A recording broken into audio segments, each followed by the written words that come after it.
Pada kesempatan kali ini, insya Allah kita akan membahas tentang kisah-kisah yang ada di dalam surat Al-Kahfi. Cahaya Rancamaya Islamic Boarding School. Bismillahirrahmanirrahim. Assalamualaikum warahmatullahi wabarakatuh.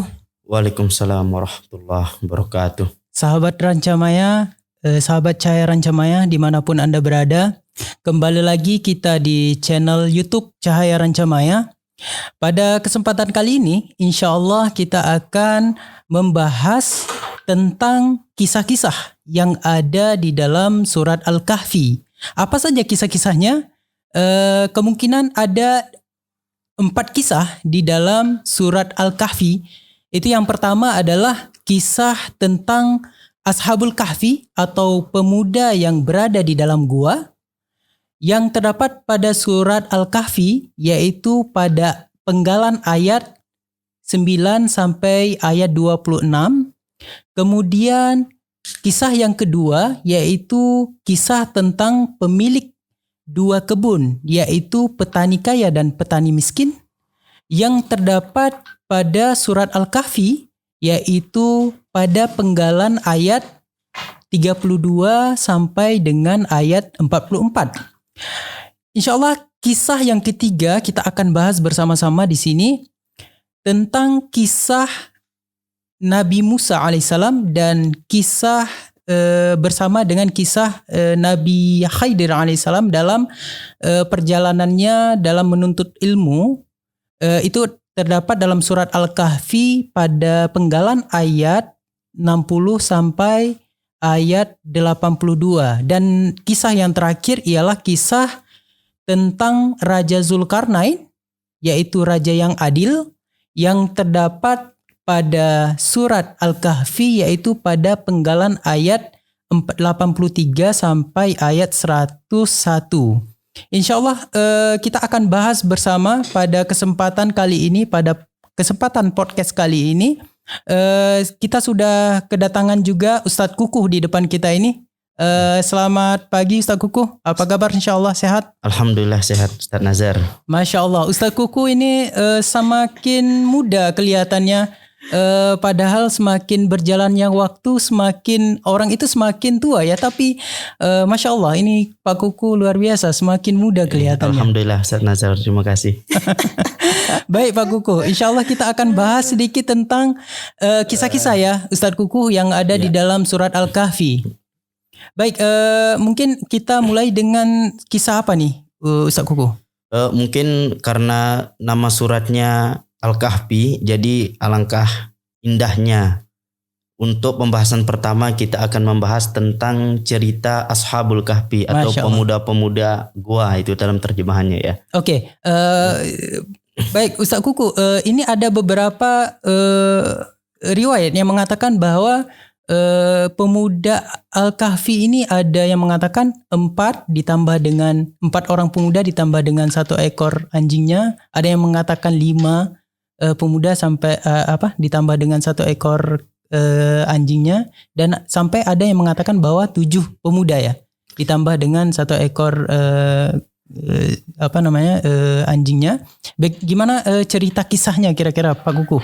Bisa diceritakan kepada teman-teman mungkin yang ada di sana. Baik Ustadz Nazar. Yang pertama, kalau kita melihat jumlah pemuda-pemuda ini ada banyak riwayat yang dijelaskan beberapa. Ada yang bilang beberapa, ada 4, ada 5, ada 6 atau 7. Mungkin sekarang di pembahasan ini kita mengambil riwayat yang mengatakan 7 pemuda ya. 7 pemuda ya. Oke, 7 pemuda. Jadi di dalam kisah Al-Kahfi ini ada beberapa pemuda, atau bisa dibilang kita ambil 7 pemuda saja. Ada beberapa pemuda kompak membuat kelompok atau membuat kelompok agar mereka bisa semakin dekat dengan Allah Subhanahu wa taala. Oke. Tapi pada waktu itu mereka kurang beruntung, Ustaz. Jadi kurang beruntungnya kenapa nih Pak Kukuh? Mereka kurang beruntung pada waktu itu mereka tinggal di kalangan masyarakatnya tidak sejalan sama mereka. Oh, jadi masyarakatnya yang memang menentang ajaran Allah ya ketika itu mungkin. Iya, jadi waktu itu mereka beriman kepada Allah, sedangkan masyarakatnya masih menyembah berhala dan pemimpinnya pada waktu itu pemimpin yang sangat zolim itu. Iya. Pemimpin yang sangat zalim. Oke. Iya.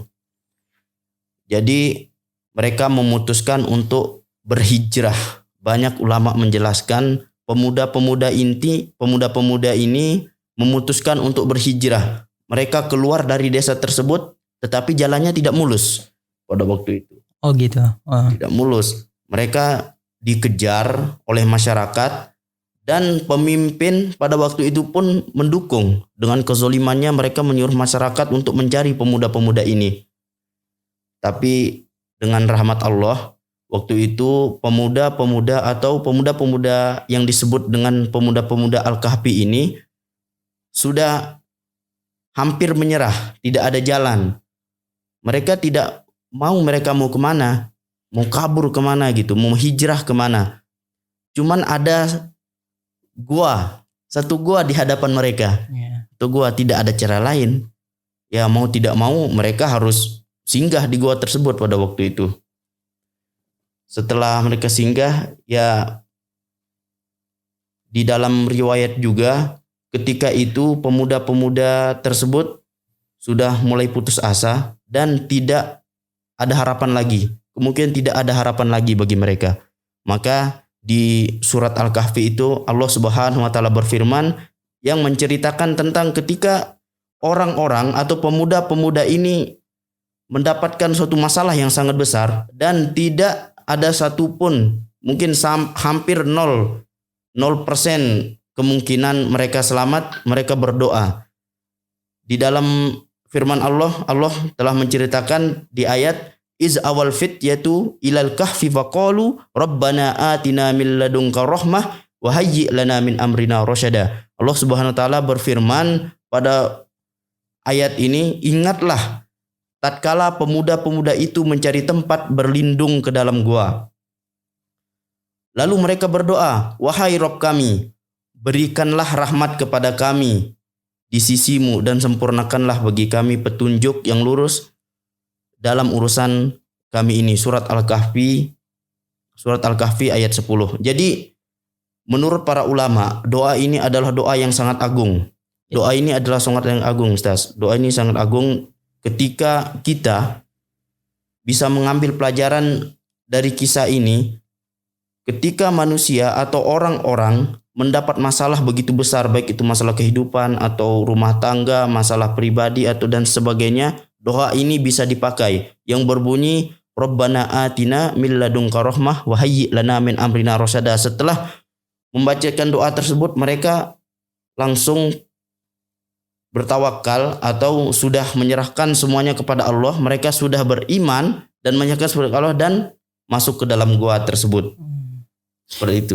Berapa lama kira-kira ini Pak Kukuh mereka Ustaz Kukuh nih, mereka tertidur, katanya mereka tertidur ya di dalam gua, saking lamanya itu berapa lama kira-kira Pak Kukuh? Jadi menarik untuk dibahas. Jadi kisah ini kisah yang sangat luar biasa ya Ustaz. Jadi sangat luar biasa. Allah Subhanahu wa taala menceritakan kisah ini di dalam Al-Qur'an. Dan Al-Quran ini tidak pernah tenggelam oleh zaman. Al-Quran ini kekal sampai akhir zaman. Sudah dijanjikan kekal sampai akhir zaman. Di sini diceritakan kisah Al-Kahfi ini sebagai pelajaran bagi orang-orang generasi, semua generasi sampai akhir zaman nanti atau sampai hari kiamat. Jadi setelah mereka masuk ke dalam gua, pemuda-pemuda ini dengan rahmat Allah atau dengan kekuasaan Allah mereka tertidur. Mereka tertidur gitu sangat lama. Sampai 309 tahun mereka tertidur. Masya Allah, lama sekali ini Pak Kukuh. 309 tahun. Sampai 309 tahun. Itu sudah dijelaskan di dalam Al-Quran.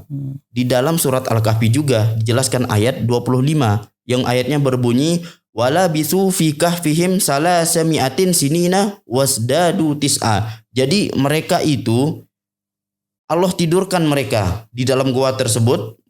dan mereka semua tertidur. Salah samiatin sinina wazdadu tis'a. 300 tahun ditambah lagi 9 tahun. 9 tahun. Jadi Masya Allah. sangat lama mereka tidur di dalam itu. Jadi ya mungkin kita, tapi mereka tidak merasakan pada waktu itu, Ustaz. Ini karena kekuasaan Allah ya Ustaz Iya. Kuku.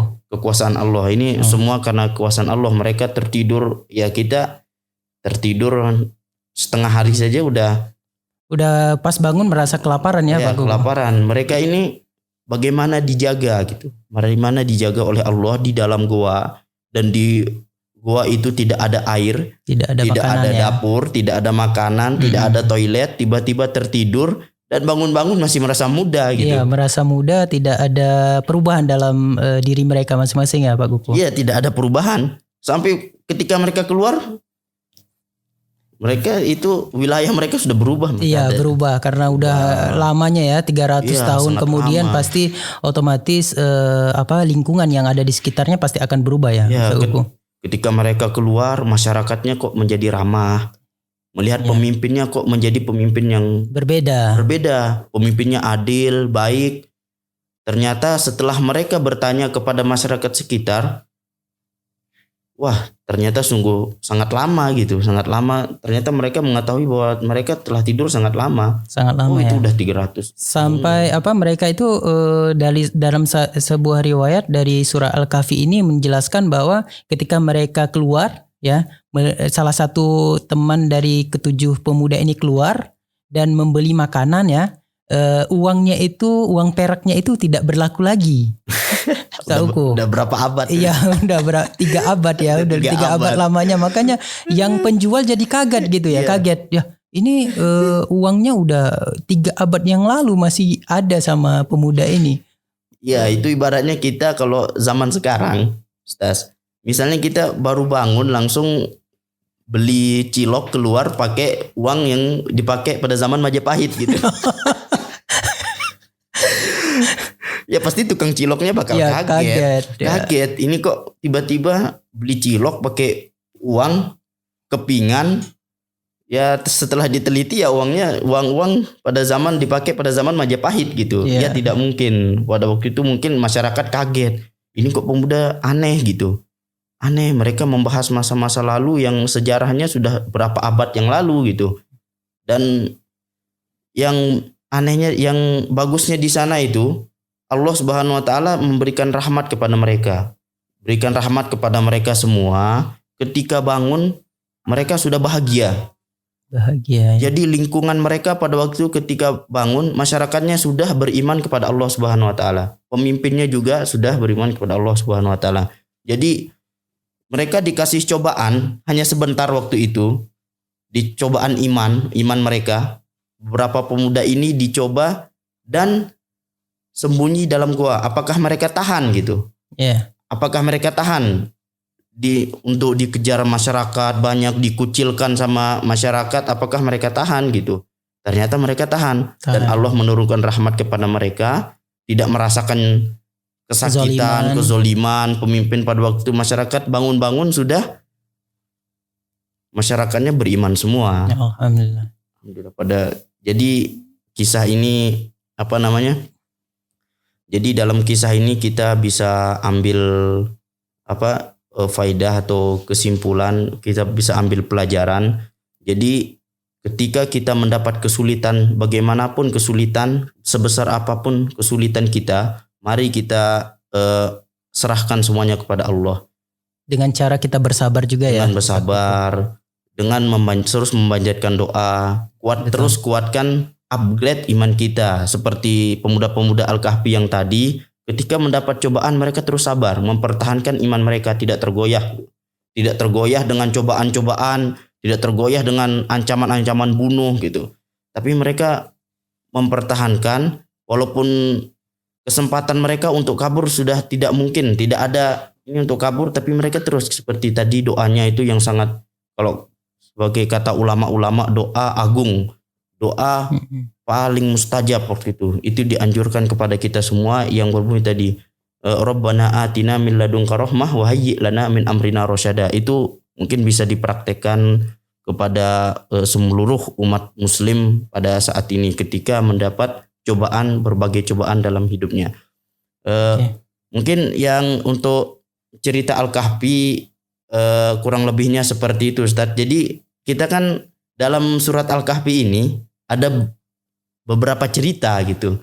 Beberapa cerita. Jadi surat tentang Al-Kahfi sudah lewat. Jadi kira-kira ada cerita apa aja di sini, Ustaz? Oke, baik. Selanjutnya ada cerita ini, Ustaz Kuku. Dari ayat 32 itu sampai ayat 44 itu ada cerita atau kisah tentang dua pemilik kebun, yaitu yang pertama adalah petani yang kaya, yang kedua adalah petani yang miskin. Nah, petani yang kaya ini petani yang kurang tidak bersyukur kepada Allah, misalnya petani yang kafir, yang kufur, ya. Sedangkan petani yang miskin ini yang petani yang beriman kepada Allah. Nah, di dalam surah Al-Kahfi ini dijelaskan bahwa petani yang kaya ini dia terlalu sombong. Dia mengatakan bahwasanya kebunku ini akan terus seperti ini sampai akhir zaman, sampai hari kiamat kelak. Gitu. Jadi nggak menutup kemungkinan nanti di hari akhir kelak aku juga akan seperti ini, katanya. Saking sombongnya dia mengatakan hal ini kepada tetangganya, yaitu petani yang miskin tadi. Ya. Tapi dia beriman dengan ada petani yang miskin ini, dengan dia kedekatannya kepada Allah, ya. Dia walaupun ladangnya atau kebunnya itu sedikit, mungkin buahnya atau curahan air yang ada di sekitar itu, tapi dengan dia dekat, dengan kedekatannya kepada Allah itu mencukupi kebutuhannya sehari-hari, Ustaz Kuku. Oh, berarti yang petani yang punya lahan banyak, yang kaya ini tidak bersyukur, Ustaz? Ya, tidak bersyukur. Tidak bersyukur. Sedangkan yang miskin, yang punya lahan sedikit, mungkin tanamannya nggak seberapa, malah yang ini bersyukur, ya. Walaupun yang dikisahkan di sini beliau mendapatkan nikmat yang sedikit, walaupun sedikit beliau bersyukur. Akhirnya dengan nikmat yang sedikit itu Allah berikan kemudahan baginya. Untuk kehidupannya sehari-hari itu beliau merasa cukup gitu dengan walaupun nikmat yang diberikan itu sedikit oleh Allah Subhanahu Wa Taala. Dalam hal ini adalah kebunnya, ya, dalam kebunnya.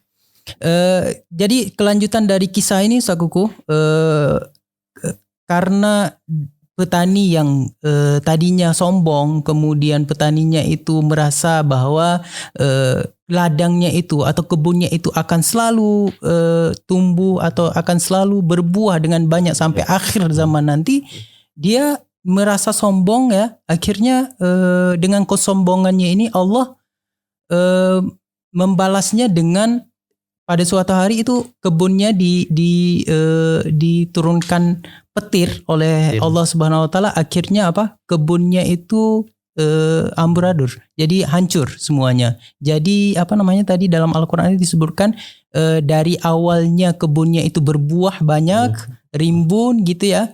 Akhirnya Allah turunkan balasannya dengan petir, dan akhirnya kebunnya menjadi tanah liat gitu, tanah yang kosong gitu, hancur habis gitu. Ya, jadi itu kira-kira azab, ya, Ustaz. Ya, cobaan atau Jadi ketika dia sudah optimis, mempunyai harta banyak dengan kebunnya, dengan tanaman yang berlimpah, jadi dia tidak percaya akan keagungan Allah, ya. Iya, betul sekali. Percaya. Jadi dia udah sombong, ya kebun saya ya udah berbuah makin banyak, makin laris gitu. Ya, dia beranggapan bahwa apa yang dia dapatkan sekarang itu semuanya dari jerih payahnya gitu. Jadi bukan dari Allah, akan tapi hanya semata-mata dari upayanya semua gitu. Jadi dia merasa sombong, timbul rasa sombong di dalam dirinya. Akhirnya Allah membalasnya seperti itu dengan menghancurkan semua tanahnya, ya. Sampai kebunnya habis tidak bisa ditanamin lagi. Betul. Sedangkan yang mempunyai kebun sedikit makin berkah, ya. Iya, makin berkah, alhamdulillah. Berkah. Mungkin kalau kita lihat itu, kita banyak ambil pelajaran dari tukang kebun tadi. Kalau mungkin zaman sekarang terjadi udah dijadiin film azab nih, Ustaz. Ini kisah ini kalau dalam surah Al-Kahfi itu menceritakan tentang ujian kekayaan, Ustaz Kuku. Ujian kekayaan. Ya, ujian kekayaan. Karena kekayaan atau harta yang Allah berikan kepada kita sekarang itu merupakan ujian, Ustaz Kuku. Iya. Ya, ujian. Kalau misalnya saya pernah dengar, Ustaz Kuku, yang benar-benar kita miliki itu ada dua, Ustaz Kuku. Yang pertama adalah apa yang sudah kita makan itu milik kita. Iya. Apa yang sudah kita makan itu adalah milik kita. Yang kedua adalah apa yang sudah kita investasikan ke dalam jalan Allah. Nah, itu juga akan menjadi milik kita. Selain itu bukan seluruhnya milik kita, Ustaz Kuku. Iya. Ya, ibaratnya seperti kita memakan seekor ayam gitu ya. Kita hanya memakan daging-dagingnya aja, nggak mungkin kita makan dengan tulang dan Iya. bulu-bulunya, Ustaz Kuku, seperti itu. Jadi intinya kita harus tetap bersyukur gitu atas nikmat Allah ya Ustaz ya. Iya, walaupun Jadi, itu banyak atau sedikit, Iya. kita harus tetap bersyukur. Jadi seperti yang tukang kebun tadi, kebun itu semua titipan ya. Titipan, Iya, betul sekali, harta, mungkin anak-anak itu cobaan semua. Iya, betul. Cobaan semua. Kemudian selanjutnya ada kisah ini Ustaz Kuku di Iya. dalam surah Al-Kahfi itu juga ada kisah yang ketiga, yaitu tentang kisah dalam penggalan ayat 60 sampai 82. Iya. Itu ada kisah apa kira-kira ini Ustaz Kuku? Ya kalau di dalam surat Al-Kahfi mungkin secara ringkas saja Ustaz ya, di situ dijelaskan atau diceritakan tentang kisah Nabi Musa dan Khidir gitu. Kisah tentang ujian pengetahuan. Tadi kan yang Ustaz bahas itu tentang ujian harta. Harta ya. Ujian harta. Sekarang ujian pengetahuan. Ketika kita dikasih pengetahuan yang banyak, apa yang kita lakukan gitu? Menurut sesuai realita sekarang ini, ketika orang mempunyai ilmu banyak, sudah menulis berapa buku gitu, ujiannya apa? Sombong. Mereka jadi sombong. Mereka jadi pamer ke sana sini. Jadi ketawaduannya itu sudah tidak ada. Jadi jauh sebelum ini Allah telah menceritakan sebagai pelajaran bagi kita tentang kisah Nabi Musa. Ustaz. Waktu itu Nabi Musa kan di dalam riwayat itu dari Ubay bin Ka'ab itu Rasulullah bersabda, pada suatu ketika Musa berbicara di depan umatnya itu Bani Israel waktu itu. Kemudian ada seorang bertanya kepada Musa pada waktu Musa lagi di podium atau mimbar mungkin di atas batu atau apa pada waktu itu. Kemudian ada yang bertanya, siapakah orang yang paling pandai? Kata salah satu dari Bani Israel. Musa menjawab, aku. Nah, di sini Nabi Musa ditegur oleh Allah Subhanahu wa taala. Langsung ditegur ya. Iya, langsung ditegur pada waktu itu. Dalam riwayat Allah waktu itu menegur Nabi Musa bahwa memberitahu bahwa ada salah satu orang yang lebih pandai, jauh lebih pandai dari kamu. Ya otomatis penasaran dong. Iya. Pasti betul. penasaran. Nabi Musa waktu itu kepo gitu. Oh siapa orangnya gitu. Jadi Nabi Musa itu di cerita ini dia melakukan perjalanan mencari gitu. Mencari tahu siapa orang ini. Allah telah mengasih tanda-tanda gitu tempat. Ada yang bilang di antara dua lautan, antara dua samudra, orangnya di situ. Namanya Khidir. Nabi Musa sampai beberapa lama gitu ditemani oleh salah satu temannya atau di sini dikatakan asistennya pada waktu itu mencari Nabi Khidir gitu. Dia mau, kalau di bahasa sekarang itu mau pergi apa namanya? Soan. Kalau orang sekarang itu mau soan ke kiai gitu. Iya, Dia mau soan ke Nabi Khidir, mau soan ke orang yang lebih berilmu. Jadi di sini dapat kita ambil pelajaran kalau bagaimanapun kita mempunyai ilmu, itu pasti ada orang yang lebih banyak ilmunya dari kita. Cuman kelebihan mereka itu lebih tawadhu dari kita. Iya. Kita mempunyai ilmu banyak tapi sombong. Ada yang jauh memiliki ilmu lebih banyak dari kita tapi mereka hanya tawadhu gitu, tidak mempamerkan, sombong kepada siapa. Gitu Ustaz. Mungkin di sini hanya dijelaskan intinya tentang ujian pengetahuan. Ujian pengetahuannya Ustaz. Okay. Ketika mempunyai pengetahuannya jangan sombong gitu. Harus tetap tawadhu dan mengajarkan ilmu-ilmu yang kita punya Ustaz. Ngomong-ngomong kita udah 3 cerita nih dalam surat Al-Kahfi. Ya, dalam Ustaz. surah Al-Kahfi. Ada satu lagi, Ustaz. Ada satu lagi nih. Di sini ada satu lagi. Itu cerita apa Ustaz? Yang satu lagi ini cerita terakhir di dalam surat Al-Kahfi. Iya, yang terakhir adalah ada salah satu kisah yang sebenarnya kisah ini juga ada di dalam ayat surat-surat yang lain dalam Al-Quran. Oh, berarti banyak ya Ustaz ya? Iya, surat kisah tentang Raja Zulkarnain itu juga terdapat dalam surah Al-Baqarah juga ada, tapi di sini juga diceritakan dalam surat Al-Kahfi cerita tentang Raja Zulkarnain, yaitu raja yang adil ketika itu. Raja adil. Walaupun banyak yang bertanya mungkin Raja Zulkarnain itu seorang manusia soleh atau seorang nabi? Oh iya Ustaz, mungkin bisa dijelaskan gitu kan biar kita tahu semua apakah beliau nabi atau hanya orang yang soleh gitu. Iya. Jadi kan sebagaimana kita sudah tahu itu nabi itu banyak ya, Ustaz Kuku. Ya banyak. Sedangkan rasul itu ada 25 yang wajib kita ketahui, sedangkan nabi itu banyak. Di sini tentang kisah Raja Zulkarnain, Raja Zulkarnain sendiri sebenarnya banyak dari riwayat mengatakan bahwa Raja Zulkarnain itu bukan seorang nabi, akan tapi seorang raja yang soleh, seorang pemuda yang soleh, ya, yang selalu bertakwa kepada Allah. Di sini dikisahkan dalam surat Al-Kahfi.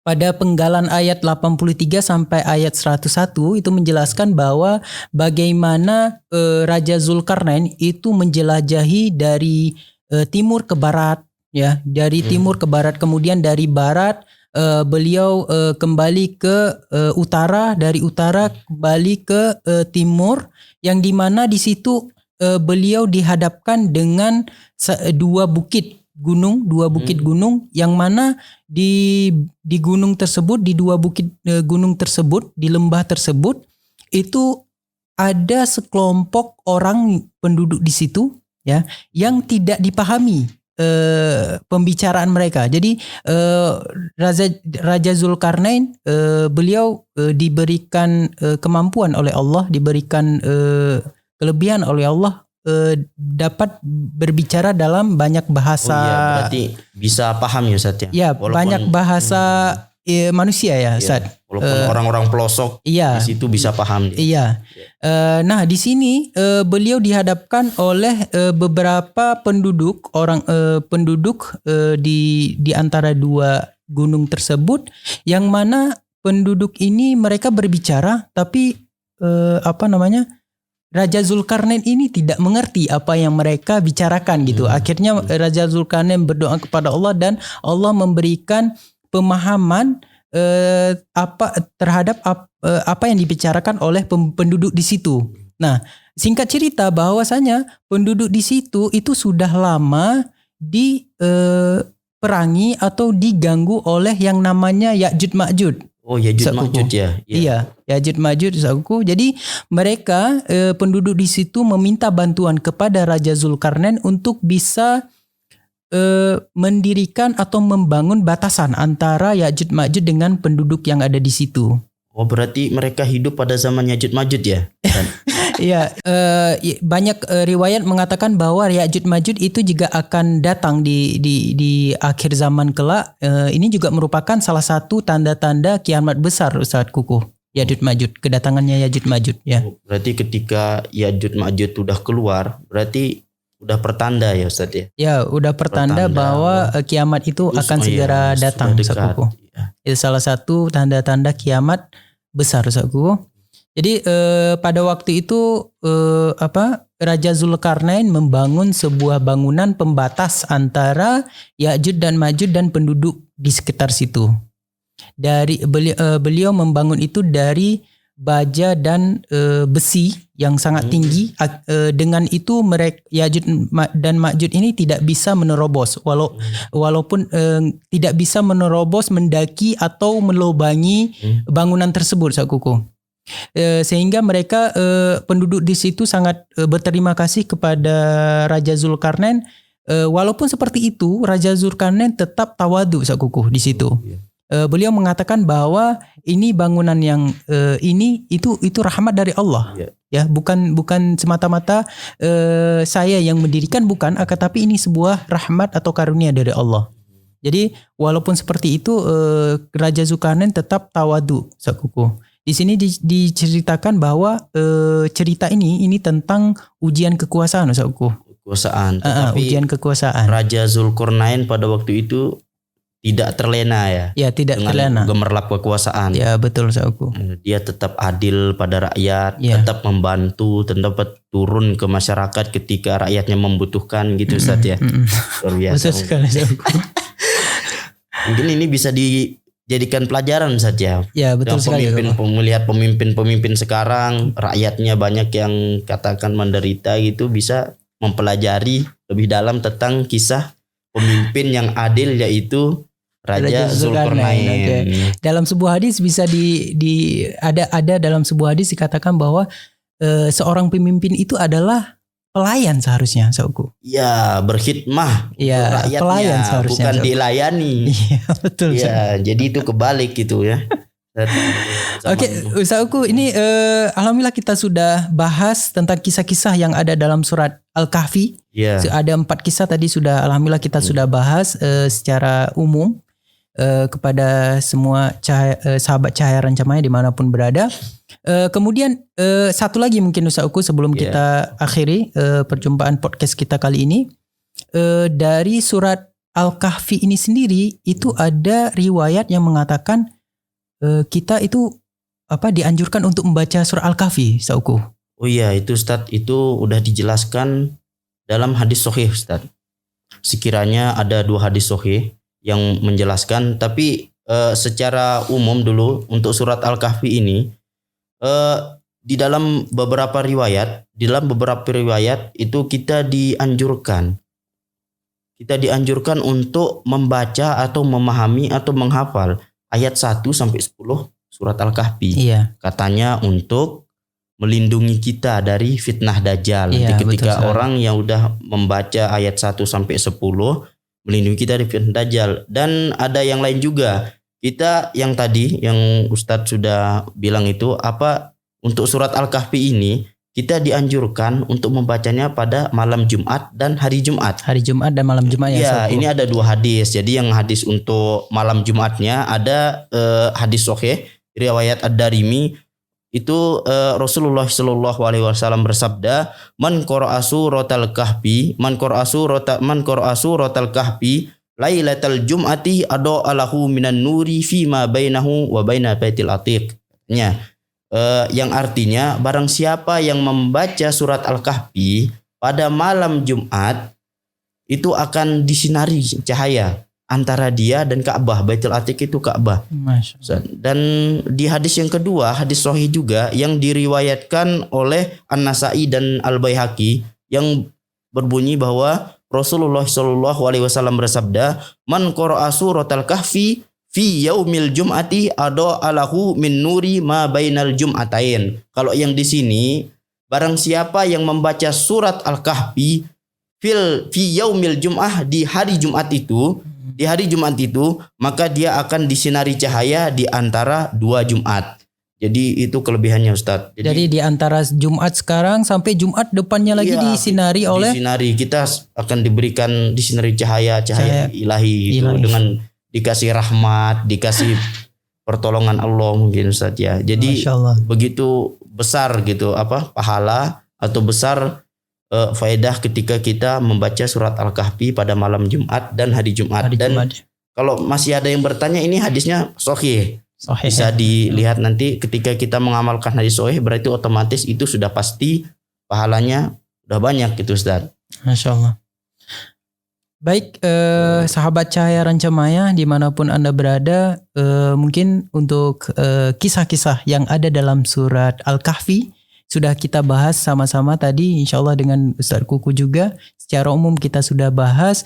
Mudah-mudahan ini menjadi sebuah pelajaran bagi kita dan menjadi sebuah hikmah bagi kita bagaimana kita bisa meneladani sosok-sosok dari tadi 7 pemuda Al-Kahfi, kemudian ada Raja Zulkarnain yang adil, kemudian ada cerita antara 2 petani atau pekebun tadi, ada satu lagi ada cerita tentang Nabi Musa dan Nabi Khidir ya dalam menuntut ilmu ya. Mungkin sekian perjumpaan kita kali ini. Terima kasih banyak Ustaz Kuku. Ya, terima kasih juga Ustaz Nazar. Kita akhiri dengan membaca hamdalah. Alhamdulillahirabbil alamin. Sekian, terima kasih banyak. Assalamualaikum warahmatullahi wabarakatuh. Waalaikumsalam warahmatullahi wabarakatuh.